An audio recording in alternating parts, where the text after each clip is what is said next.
เผาอยู่นี่เลยปะเพิ่นอยากอยู่นี่ได้ฮะเพิ่นอยากอยู่นี่เด้อันตอนคนใต้มือทำบิดทำมาได้ลงมาแหละเพราะบ้านเรือนมันลงมาอยู่นี่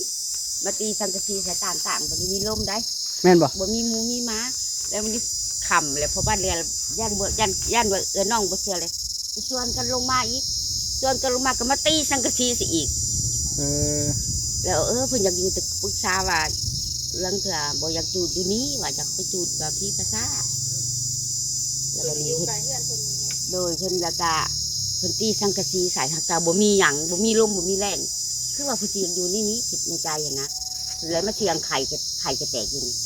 เสียงจะเครือเสียงไข่2-3เทื่อพอเคยได้ยินบ่ล่ะเสียงไข่นะจะมันแตกอยู่นี่เออมีแต่กระดูกเสียงปากก็แตกปากแทงคนอยู่นี่โดยตั้งคันเสียงอยู่นี้ทิมมานี้แต่ก็เกิดอยากอยู่นี่แต่ว่าไม่ป้าว่ากระดูกฝากติดตามเบาโอลิแน่เด้อพี่น้องเบิดสุปูสุคนสบายดีเด้อท่านผู้ชมสบายดีพี่น้องเบิดสุปูสุคนเบิดสุหม่องสุบอนพี่น้องเนาะอ่ะมื้อนี้เบาลิเข้ามาที่เฮือนแม่ถาวรคือเก่าคือเดิมพี่น้องเนาะมื้อนี้เฮาก็สิมากวดเบิ่งพี่น้องเนาะแล้วก็มาเบิ่งน้ำกันว่าคนเฮาเกิดมาแล้วเกิดจากธรรมชาติแล้วก็ตายไปกับธรรมชาติปัจจุบันท้ายนะพี่น้องเนาะเวลาให้กันหรือว่าโกรธแค้นกันบ่จำเป็นต้องเค้นต้องฆ่ากันพี่น้องตายอยู่แล้วคนนะมันหักตายชาตายไว้บ่เหลือดอกแต่ละคนมีแต่ว่าเฮาสิมองข้ามดราม่าทุกดราม่าเด้อพี่น้องสิ่งใดที่เฮาบ่ได้เฮ็ดแล้วก็บ่ได้กระทำเฮาก็บ่ได้อันนั้นบ่ได้เดือดร้อนใจบันไดมีแต่ว่า FC ก็ต้องใจเย็นๆแล้วก็เบิ่งเพื่อความบันเทิงบ้างแต่ละคลิปบางอันก็ได้พี่น้องเลยเนาะแยกอันออกว่าผู้นั้นเฮ็ดผู้นี้บ่ได้เฮ็ดแล้วแต่ FC สิคิดตัวนั้นนะพี่น้องเนาะมื้อนี้เว้ารีโฟกัสที่ว่าเนาะเฮาก็ซอยเมทาวอนนี่ก็ถือว่าซอยเต็มที่เอลีล้อซอยเอลีล้อจนได้อันนั้นพี่น้องจนได้มาส่งสการแล้วบัดสุดท้ายนะส่งสการแล้วบัดสุดท้ายกับมื้อนี้ก็มากับสาวน้ำพร้อมเพิ่นจะไปน้ำพุ่นน่ะปิดห้านไปน้ำเลยมื้อจะคือจังไดแล้วพี่น้องเนาะจังนั้นว่าจะมาส่งสการน้ำแต่ว่าสาวน้ำนี่เราสิบ่ไปแบบนี้ได้เราไม่เคยไปแบบนี้บ่ได้เพราะว่าไปแล้วบวกเข้ากับธาตุนะเจ็บเก้าเมาหัวว่าฉันซะกันไปแหละมันอยากเจ็บป่วยกันไปบางคนไปเฮือนดีบ่ได้ได้พี่น้องแล้วแต่คนได้เอาพี่น้องมื้อนี้ก็มีเขาลีมีเงิน2,500,000จากอันผู้รักผู้ใหญ่เพิ่นพี่น้องเป็นเงินกินทานเนาะแล้วงานศพแล้วเบาลีก็สิมามอบให้พ่อลุงฮั่นเนาะเงินกินทานตัวนี้ส่วนตัวนี้นะส่วนเงินค่าโต๊ะค่าเต็นค่าหีบนะเบาลีสิไปจ่ายน้ำหลังตัวที่เอื้อยจุลี่กับแม่กงวาลีเพิ่นมอบให้เบาลีเป็นสะพานบุญให้ไปจ่ายน้ำหลังตัวนี้ฮะพี่น้องเนาะเอาพี่น้องเบาลีว่าบ่อ้วนบ่ม่วนนวลหูปันใดก็ต้องขอโทษขออภัยพี่น้องเด้อพี่น้องเนาะอย่าเฝ้าด่ากันลายพี่น้องถ่ายคลิปอย่างเดียวอย่าเฝ้าโจมตีเบาลีลายตีก็พอโอเคพี่น้องพี่วันนี้เอาสบายดีสาวน้ำจะได้ปีนห่านไปน้องเคยไหมอ้าวบ่ได้ไปลินสงการแล้วเงาบ่ได้ไปเล่นสงกรานต์เลยอยู่แต่เฮือนวิทย์สงกรานต์แต่ว่าสิไปหาเปิดหูเปิดตาจักเด็กจักน้อยเลยมาแวะเฮือนเอานี่ทางนี้ไม่เท่าวันสบายดีเด้อไม่เท่าแต้วอัดติเถอะโอ้กลายเป็นเท่าท่านทุลีแล้วบาทนี่เนาะโดยแม่เท่าวอนเพิ่นกับเมียนเจ้าของคักอยู่ได้นี่มอดหรือว่านี่ห่อนไม่ได้อ้าวนี่เลยคนบ่ได้บอกไปดีแล้วไม่เท่าบาทนี่เนาะคืออยู่บ่ไปดีขั้นบ่ไปดีแล้วก็คืนมาแล้วทีเดียวนี่แหละพี่น้องชีวิตของคนเกิดแก่เจ็บตายเนาะป้าเนาะเกิดแก่เจ็บตายทีเดียวไผ่ชงกาแฟไว้แล้วนะเพื่อนให้แล้วผัวเพื่อนให้แล้วที่บ้านเลยบอกชงกาแฟใต้กอกยาพ่อมาให้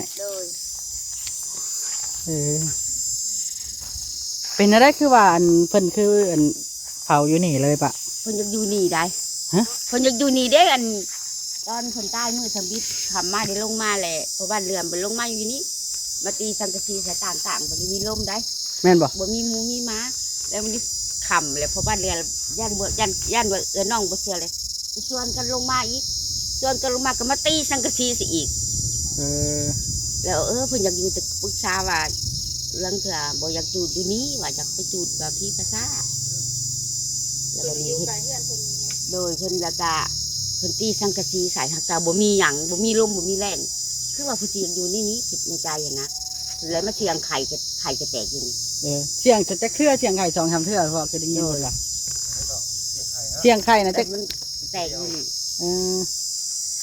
มีแต่กระดู เสีย ก งปากก็แตกปากแทงคนอยู่นี่ โด เนาะ ย ตั้งกันเตียงอยู่นี้ทิมมานี้แต่กอกรถ อืม อยากอยู่นี่ เดี๋ยว แต่ ป้า ว่าในป้าว่ากระดูกกระเดี่ยวเลยในป้าสิเอาไปที่ภาษาหลวง เก็บเราไปพุ่นบ่ โดยเสกวนรถไปที่ภา ไป ษาหลวงไป อยู่ พัง บนอยู่น้ำกันก็เมื่อยคนนี้ อ๋อโด แต่ ย บ่อยากให้พังอยู่นี่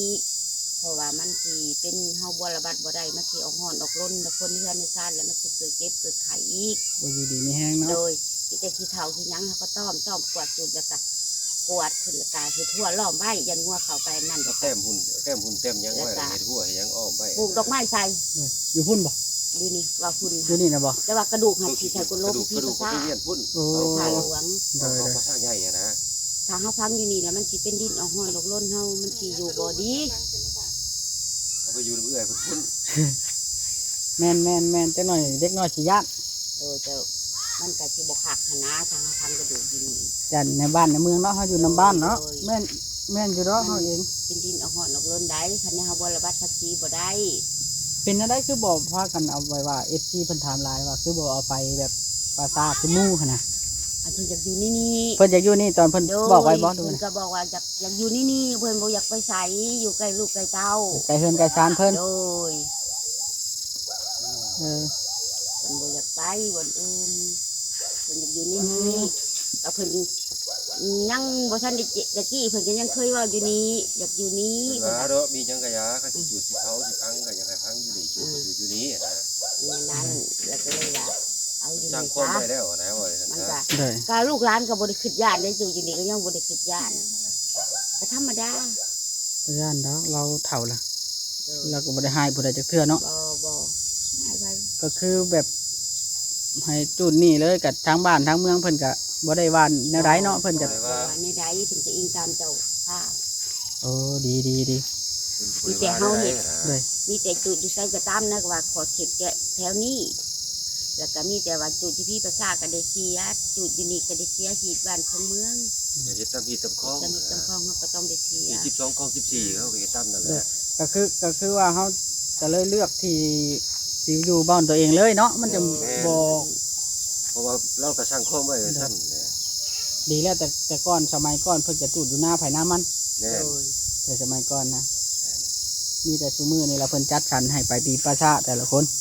เพราะว่ามันจะบ่เกิดมลพิษอหย่างจักอย่างอีกหลายคนเพิ่นว่า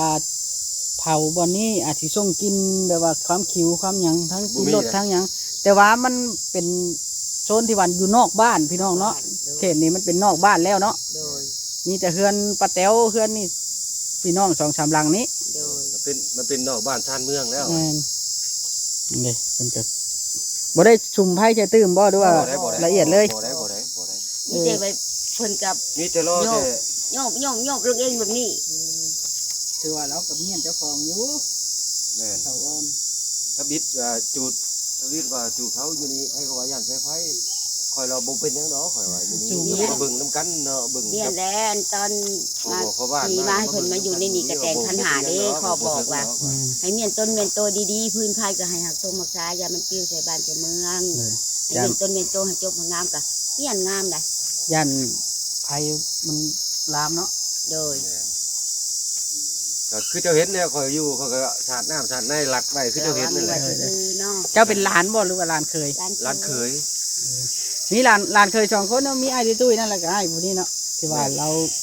อยู่ประจำ มอ อะ ต้นะ โดย แม่นผู้นั้นก็หลานเคยเนาะ แม่นผู้นั้นน้องเคยผู้นั้นน้องเคยคอยอีกผู้นั้น ลาก็มีร้านเคยบันนี้เล่นก็ยังมีอีกยังได้ลูกได้เมียได้ผัวอีกก็ยังมีได้ลูกหลานหลาน คือว่าหลายอยู่เนาะ โดย พี่น้องหลายอยู่เท่าเจ้าเคย พี่น้องหลายอยู่ มี แต่ แต่ มันก็มีอยู่แบบว่าผู้สำลักสำคัญนี่ก็แบบมีเอื้อยกับอ้ายยัง3 คนพี่น้องที่ว่ายังตีนกันเนาะ มีน้องดำหันกับ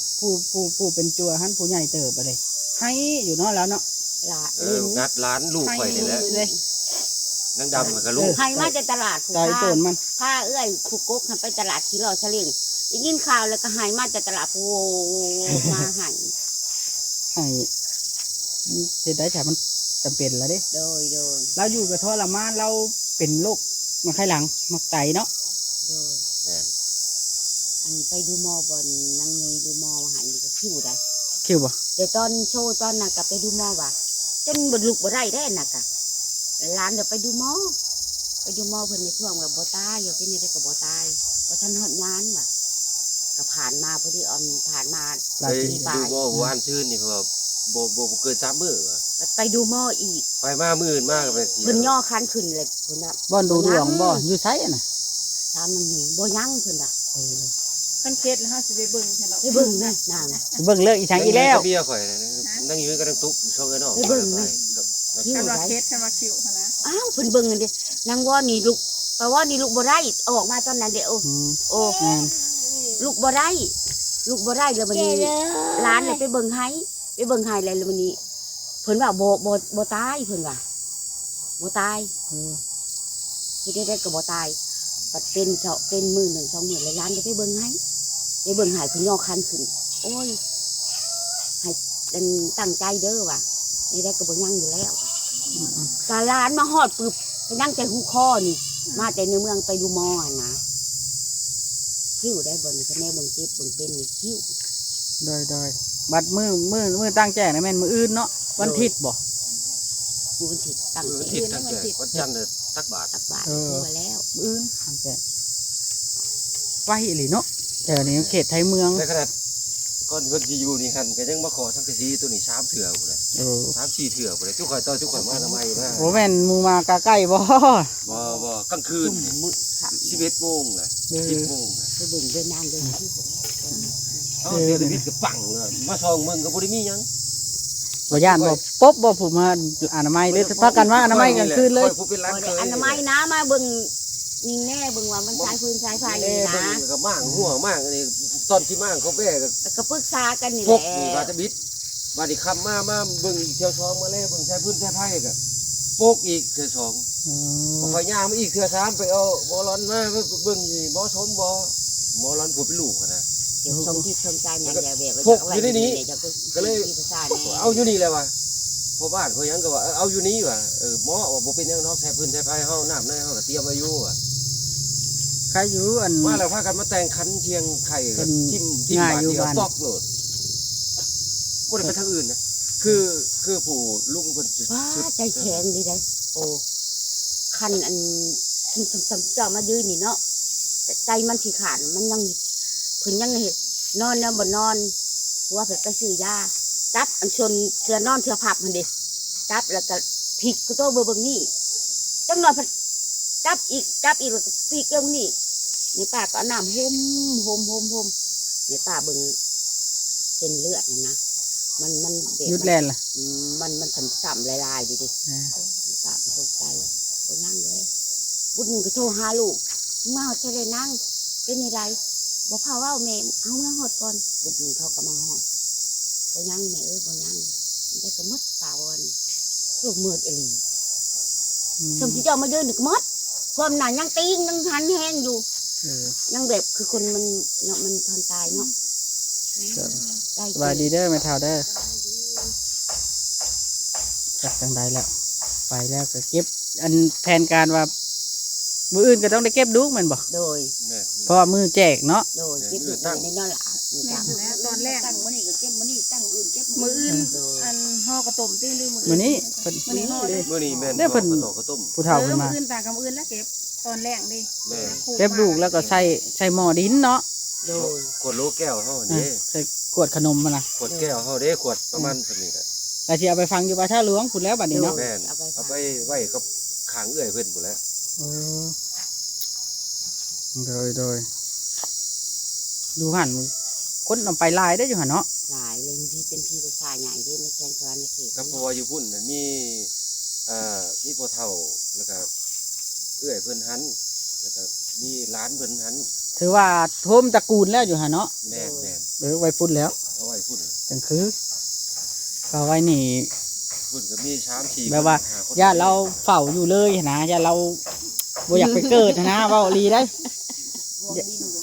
ญาติเราอยากอยู่เลยนะครอบแล้ว เออย่ำบ่ทันได้ไปนี่เพิ่นก็สิอยู่นี่แหละ หมดเวลาเพิ่นออกไปแล้วเนาะ เพิ่นเฮาได้ลาเพิ่นทักไปดอกมันก็มี แล้ว แบบ เพิ่น ว่า ก็จุดพักอันนี้ก็อันนี้จ้าแล้วเรียบร้อยเบิดปั้นหุ่นปั้นหยังยังแล้วเรียบร้อยแล้วก็เอากระดูกไปพุ่นแล้วก็ปั้นหุ่นเพิ่นไว้อยู่นี่แล้วก็มีเห็น อัน พ นี้ วก มันได้น่ะต้องได้ไปอยู่แล้ว อ่า ปั้นหุ่นไว้บ่ ปั้นแหละบ่ปั้นบ่ได้ แม่ แล้วประ ป้า เพณี ว่า เฮา นี่ นี่ แหละแม่ป้าเว้า บ้านเฮาวันจังบ่มีได้ ม่าน ต้องได้ปั้นหุ่นนะปั้นแบบคือหุ่นผู้คนน่ะเด้เฮ็ดคือผู้คน ตัวแทน ปัจจุบันเฮาก็ต่างอีกเด้อฮะ ถามบ่ บ้านเฮาก็ต่างนี่ เก็บดูเก็บเดียวแล้วขี้เท่านี่ไงปั้นหุ่นแล้วก็อ้อมหัวไว้ บ้านเมียเฮาน่ะจูดอยู่พี่ประชาเอากระดูกมาใส่ธาตุอยู่วัดแม่นบ่บ้านข่อยแล้วจูดใช้ทิ่มหั่นจูดพี่ประชากันไว้อยู่พี่ประชาเลยบ่มีธาตุมีหยังได้บ้านข่อยบ่ใช่ธาตุอีกบ่มีจักธาตุเลยอยู่ อันนี้ วัด เพิ่นอยากใส่ธาตุจุ๊บเฮาเองแล้วบ่อยากใส่ธาตุให้อยากเอาไปพุ่น บ่ใช่บ่ชิวนะ แม่นเด่นแม่น แบบ ก็ ลักษ ดี ณะว่า ได้ยินส่วนหลายเพิ่นก็ว่าแบบว่า เอากระดูกนี่พังแล้ว แล้วแบบแจกแล้วคุดๆแล้ว บ่ให้ ฟัง ใช้ธาตุใช้หยัง ถือว่าให้เป็นเท่าทุลีดินไปเลยบ่ให้มีอัน โดย อันนั้น ทั้งกระดูกก็นี่อยู่ภาษาหลวงก็หาแสน หาแสน 500,000ซุมื้อนี่จักแล้วตะกี้คันตะกี้เนี่ย500,000รู้แต่ซุมื้อนี่จักสิเท่าไหร่ หาแสน หาแสนเด้ ทั้งกระ ป้า ดูก ล่ะ ก็ได้ไม่เสียเงินบ่ได้ เสีย เชียร์แล้วประเพณีเขาเด้ คันจูดเลยล้าน เชียร์ หา อันนี้ว่ายังไงเชียร์ตามที่ มัน ประ ขอบ เพ เข ณี ต เขา นั้นมันเป็นภาษาใหญ่แล้วมันมีคนเผาเด้นาง มันมีเขาหักษาเด้ มีค่าธรรมเนียมของเขาเจ้าแล้ว เป็นธรรมเนียมเขาเด้ อยู่กลาง บ่ ตรง ตีกันแล้วตัวน่ะเนาะมันเป็นประชาทุก แม่น ไผก็ไปอันนั้นได้ใช้ได้เสียค่าธรรมเนียมให้เพิ่น โดย แม่นต้ ประชันซะ มีของเขา ก็คือว่าสมมุติว่าบ้านบ่ให้พังบ่ให้จูดก็ต้องได้ไปขออนุญาตอยู่พุ่นก็จูดอยู่พุ่นไปจังซั่นนะแม่นวันนั้นพี่ประชาหลวง บรรทัดมันก็ตกภาษาบรรทัดเนาะเขายังก็เป็นภาษาหลวงมือวันชินดักเพื่อนว่าวันใดดัก แม่น อยู่ ต้อง ที่ได้กระยานะคะแนนจะไปเขอก็มีเงินให้เจ้าแล้วก็แลก ไปเกิดให้เนาะ อ๋อ คือตาอยู่นี่เขาคอเมื่อสวรรค์ก็ได้ รถชุกเพิ่นก็นำส่งเลยเนาะ เลยชาหลวงไว้แบบซุบไล่ญาติอีหยังเขาก็ไปไว้หันเบิด โดย นะเอาจังซั่นล่ะป้าก็อ้ายจังได๋ก็ขอบใจหลายๆมา คุยนำ นี่แหละพี่น้องเนาะใหม่คักอีหลีเรือซ้ำนี่แหละคนเนาะ นี่แหละ เกิดมาแล้วเครียดให้กันจะไปฆ่าไปแกล้งกัน ตายอยู่แล้วคนน่ะบ่ขึ้นก็ได้ว่าสิยังนะ อันนี้ก็หัวกระโหลก เพื่อเพิ่นนี่ แม่นหัวกระโหลก อันนี้กระดูกขาก็ได้เปลือกอยู่พุ่น ให้ตัวเด็ดนี่แม่ไม่เท่า ขาตัวแขน วะ แขนนี่พี่แขน แล้วก็มาบอกเลขนะ โอ้ยเราบ่บอกดอก คนบ่เคยซื้อเลขว่าเสียไปแล้วมา อันนี้ก็เป็นกระดูกอันนั้นกระดูกกระโตอยู่นี่ นังชาพาโอ้ก็อยู่บอกเลขพอโอ้แล้วก่อน ค่อยซอยแล้วจนได้ไปปรงศพนี่มี3 4 5คนละผู้เฒ่านะ เวลาเพิ่นช่วยจนเพิ่นตายป้าว่าซั่นซะบางคนก็เอิ้นหาแต่ข่อย เวลาเพิ่นสิตายนะ คะแนนเห็นหน้าเลยก็ดีใจได้มียังก็อยากให้กินได้เขาอยากกินยังเพิ่นเอาผู้มีกูก็สิให้กินเนาะ โอ้เราดีเราเว้าแบบมีช่างก็อยากเอาให้กันเข้ามานะแต่ละเพื่ออยากให้ลูกให้หลานกินย่านแต่ลูกแต่หลานบ่ได้กิน สังกะสีแป้นผ้าเฮือนเขาให้เพิ่นเบิดแหละ ได้แล้วเนาะ ครบเบิดแหละไปต่อของกับแม่เพิ่นก็บอกให้เพิ่นเบิดแล้วให้เพิ่นเลยได้ของไปของมันแหละ บ่ให้อยู่เลยบ่ให้ลบลาวเต่าคืนเด้เนาะ โดย เหลือแต่เฮ็ดบุญ แปลกได้อันจะไปตลาดเห็นน้องไปตลาดไป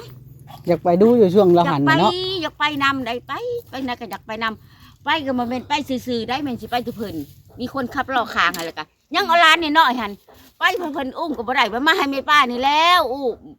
ถือว่าเพิ่นลูกได้ไปเป็นเพิ่นก็ได้ไปหลายหม่องเท่าใดไปตลาดทะเลเนาะ เพิ่นให้พาไปได้ไปใส่ก็จังให้พาไปไปใส่ก็อยากไปไปใส่ก็อยากไปนะมีเงินตีทงในเล็กน้อยไปกูไปตลาดไปน้ำหมูน้ำมันเพิ่นก็ ที่ ซื้อ เพิ่น ใส่ ไป เพิ่น ไปตลาดเทื่อไปแวะตลาดก็ไปแวะหาข่อยนี่แล้ว ไปแล้วไปนั่ง นั่งคุยเรื่อยๆนั่นแหละ ซื้อกินได้ ถือว่าลูกหลานนี่อยู่ในเมืองเบิดนะแต่เจ้าเนาะ ในเมืองข่อยก็